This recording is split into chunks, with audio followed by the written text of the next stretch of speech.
Welcome back to the channel. We're back with our commander deck profile from the Lost Caverns of Ixalan with Amalia, Benavides, Aguirre. For 2 mana, you get a 2/2, where Ward is paid to relife. Whenever you gain life, Amalia explores, then destroy all other creatures if its power is exactly 20. So we want to have multiple instances of life gain, so we have multiple instances of explore. We do also have some things that benefit off of just gaining life in this deck, some things that will spend that life in order to deal a lot of damage there to our opponents, or just allowing us to storm off just a little bit. We don't have storm cards in here, but just cast a lot of spells, still nice. But that's the general overview of the deck. Let's get into it card by card. As we do with most decks, we start off with an Arcane Signet.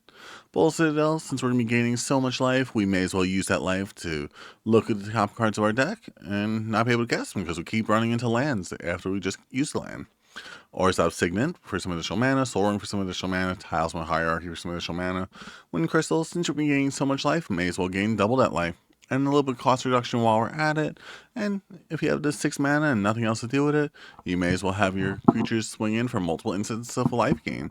Or have Amalia be able to swing in and gain 20 life if she has that 20 power. Eric Gainsborough, she also really likes being able to have multiple instances of life gain, so she works out really well in the set, along with then putting those +1/+1 counters onto Amalia, helping her get to that 20 power even faster. Or even if Amalia already has 20 power, and then she destroys Eret, she gets the power, and your opponent doesn't have anything to block with, allowing you to swing in for some big damage.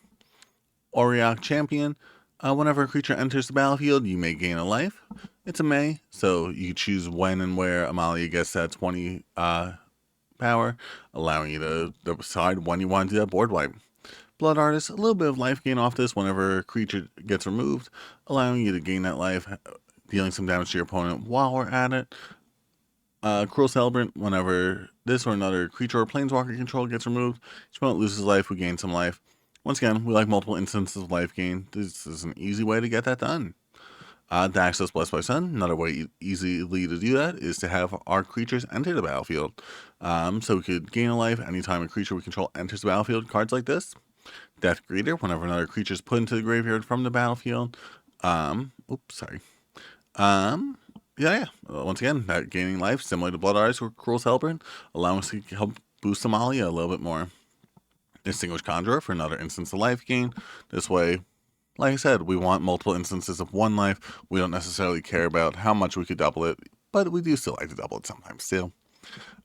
Ellis Ilkor, Sadistic Pilgrim. That touch, whenever a creature enters the battlefield under your control, gain a life, allowing us to, once again, that additional life gain, allowing us to power up Amalia. Whenever another creature you control dies, each opponent loses life, allowing us to then, when we do get a certain amount of creatures on the board, Amalia could then remove them, dealing the damage to our opponents, and then swing in for some big damage. Alenda's Hierophant. Whenever you gain life, put a +1/+1 counter on this creature. Once again, multiple instances of life gain, help us do that even easier. And then when she gets removed, create X11 vampire tokens with lifelink, allowing us for more instances of one life, and which could be something large amount of creatures as well, because we could just get this removed to Amalia and then have those vampires on the board. Exemplar Light. Once again, you want multiple instances of life gain for those additional +1/+1 counters, and that additional draw power while we're at it. It could be during our turn, during our opponent's turn, could potentially be 4 cards in just one turn round that we get to draw. Goddess Souls, some additional life anytime a creature enters, and some additional counters onto our creatures if we had enough creatures entered to get those energy counters, allowing us to get Amalia to 20 even faster. Halia, Guided by Light, a new card here from Edge of Eternities, allows us to gain a life anytime a creature or artifact enters. If you have end step, draw a card if you gain 3 more life this turn. Not hard to do with this deck, so we may as well. Heliod Sun Crown, some additional counters there onto Amalia anytime we gain that life. Don't have to just wait until we get the one from the top of the deck, allowing us, making sure we get that board wipe and allowing us to swing in for that commander damage. Hinterland Sanctifier, allowing us some additional life gain when a creature enters. Same with Passion Order. Combo Council of Allocation. Whenever an opponent casts a non-creature spell, they lose 2 life, we gain 2 life. We like to see it. We need some way to actually deal some damage. Karlov, the Ghost Council, 2 mana for 2/2. Every gain life, put 2 +1/+1 counters onto this card. Move 6 of them, exile target creature. It becomes a really powerful creature for just 2 mana. Life, especially if we have like multiple instances of when a creature enters, get it, we could potentially have that removal ability right on board right away. Life reduo, creature enters, gain a life. We've seen it, we like it. Lunar Veteran, whenever a creature you control enters, gain a life. We've seen it, we like it.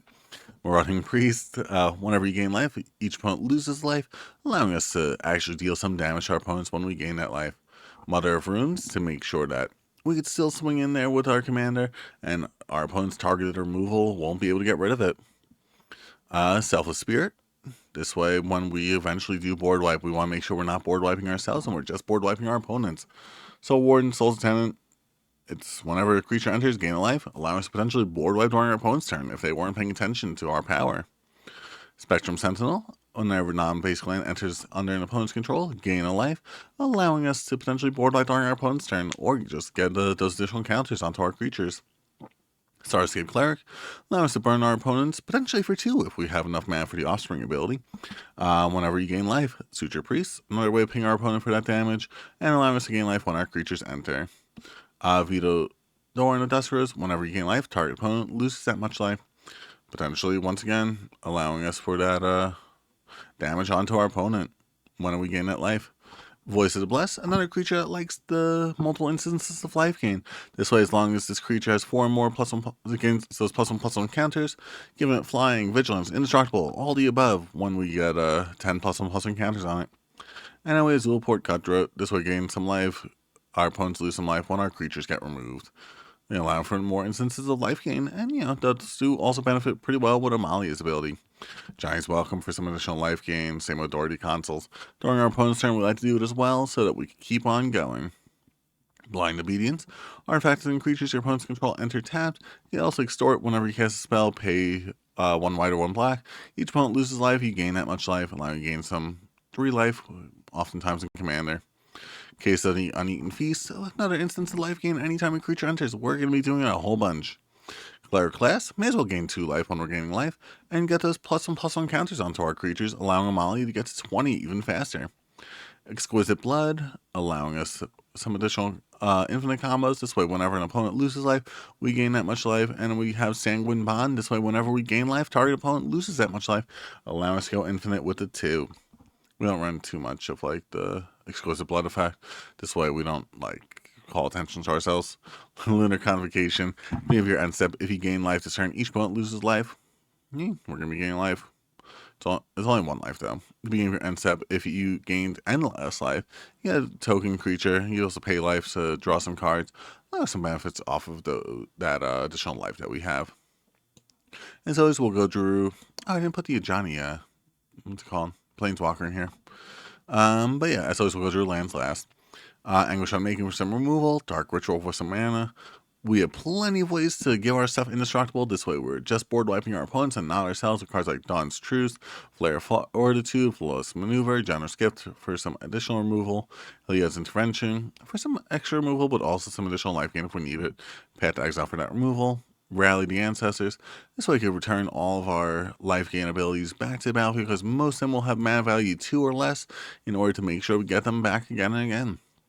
Restoration Magic for that protection. Stroke of Midnight for removal. Removal with Source Plowshares. Unbreakable Formation for the protection of our creatures. And your Temple under attack. Creatures you control gain indestructible. Once again, board wipe our opponents. Don't board wipe yourself. Sent from Avernus. Turn all creatures, Planeswalker with mana value 2 or less from your graveyard to the battlefield, aka all of our things have to gain 1 life when a creature enters, which could be quite a bit of life. Return up to 3 target creatures with total mana value 3 or less from your graveyard to the battlefield. All the Soul Sisters. Raise the Pass. Turn all creature cards with mana value 2 or less from your graveyard to the battlefield. We like to see it. We have quite a few of this in the deck. Because we're going to inevitably board wipe ourselves when we board wipe our opponent. Return to the Ranks. Return X target creature spells with mana value 2 or less from the graveyard to the battlefield, aka all of them if we have enough things tapped, and then Sign in Blood for that draw power. As always, we'll just scroll through the lands. As I like to say, thank you guys so much for tuning into the video. If you guys like the video, make sure you like the if you guys like the deck profile, make sure you like the video. If you guys have a different commander or a different way you'd run this deck, make sure you leave that down there in the comment section. And overall, just have a great rest of the day. Thanks for watching.